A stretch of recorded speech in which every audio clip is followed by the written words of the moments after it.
back with comedian David Boyle, and I'm quitting alcohol. And it's Monday.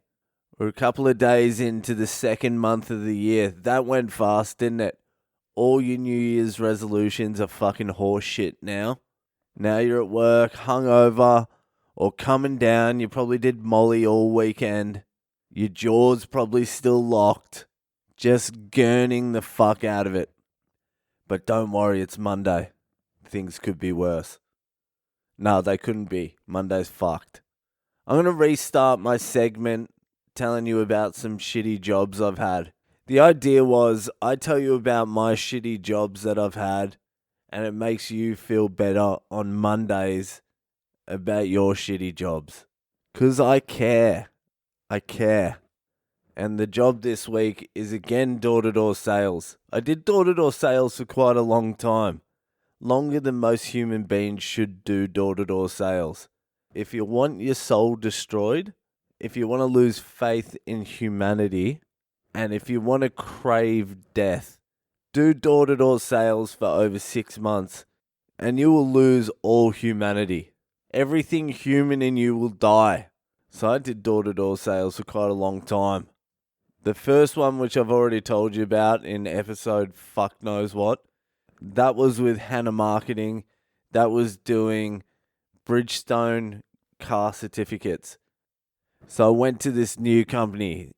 It was called DSP Group or DPS. I can't remember exactly which way around it was. So I get over to this company, and the big boss there is some fucking English cocksucker. Like a real hateable, arrogant, fucking English cunt. I fucking hated this dude.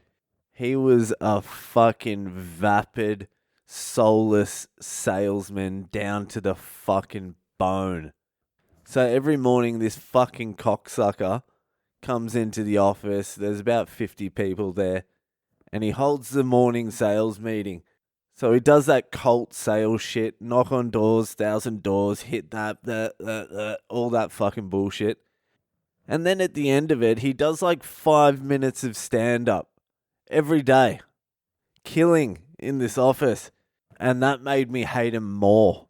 But years later, I was listening to fucking Tommy Tiernan, the Irish comedian, and this fucking English cocksucker has stolen pretty much word for word Tommy Tiernan's whole fucking act, and it just made me want to go up there and fucking smash him in the face even more.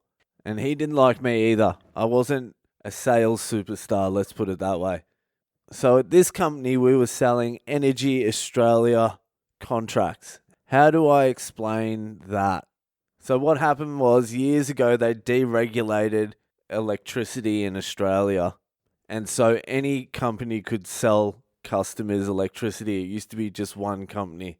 So Energy Australia got a team of salespeople to go around to everyone's houses and lock them into a 24-month contract with very, very minimal savings. Basically, it was $50 off your next bill and then nothing off for the rest of the 2 years. But people would see that $50 off and go, ooh, $50, I like $50. And it was just a complete con job because there were other electricity companies going around and their savings were real. But the good thing was, because we were doing it for Energy Australia, everyone already knew who Energy Australia was. So you would go to their door, you would have the shirt, it says Energy Australia, and some old bag would open the door, because that's who you target when you do door-to-door sales, the vulnerable. They are easy targets. They want to speak to people. Their kids don't visit. They're lonely. And they'll sign anything for a little bit of company. The deaf and the blind are also good targets. I mean, customers.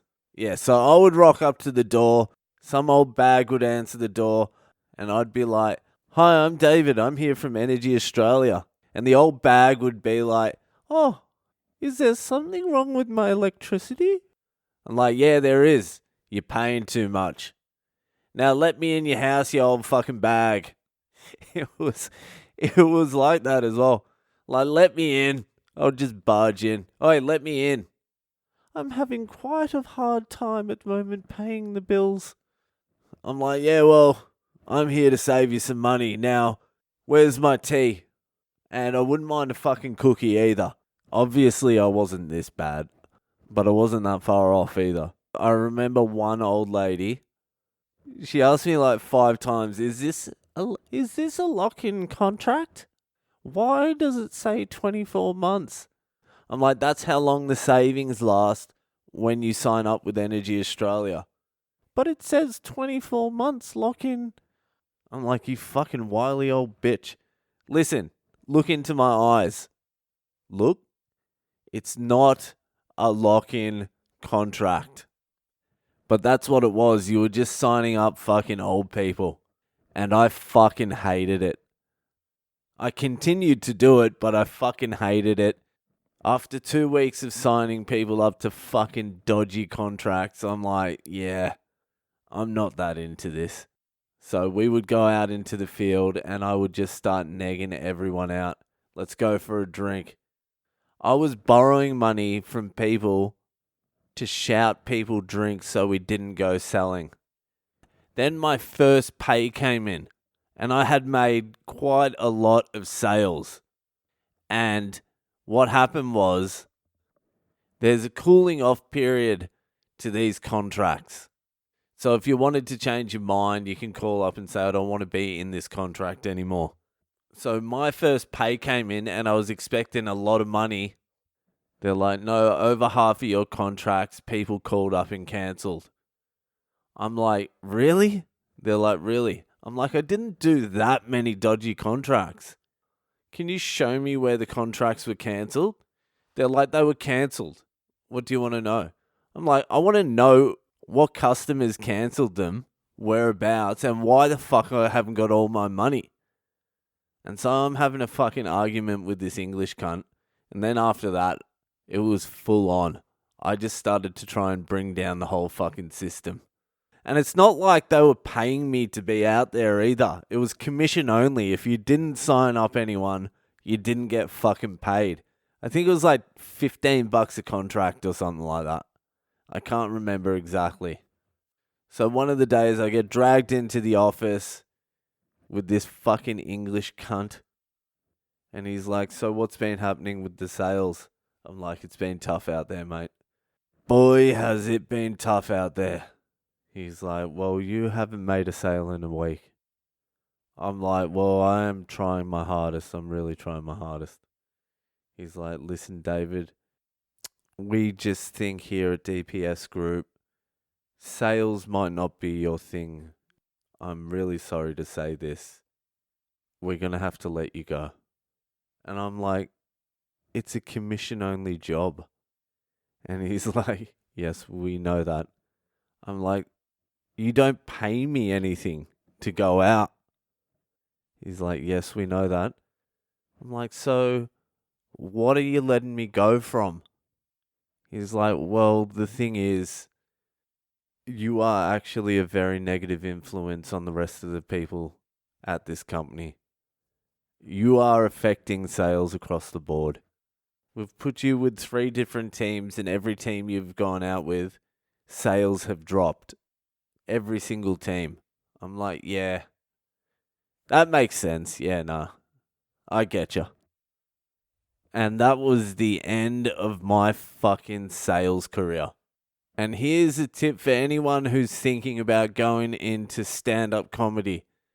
If you're going to go into stand-up comedy, do 9 months to a year door-to-door sales before you go into stand-up comedy. Because the only time I've been beaten up and fucking shat on and soul destroyed and fucking depressed and fucking humiliated as much or even more than stand-up is door-to-door sales. And if you can't do 9 months to 12 months door-to-door sales, don't fucking even attempt stand-up, because you're not going to fucking make it. Alright, that's it from me tonight. Thank you to everyone who keeps messaging me. I love getting the messages. It's good feeling the love from y'all. About half my listeners are at AA at the moment. The other half are getting out of rehab or going into rehab. I love hearing your stories. Send me in some stories. Send me in some fucked up Friday stories. I know you all have some fucked up stories. So send them in. Take 10 fucking minutes of your time and send me a goddamn story. Send it in to my social media. I'm Boyle Comedy on Instagram, Facebook, and Twitter.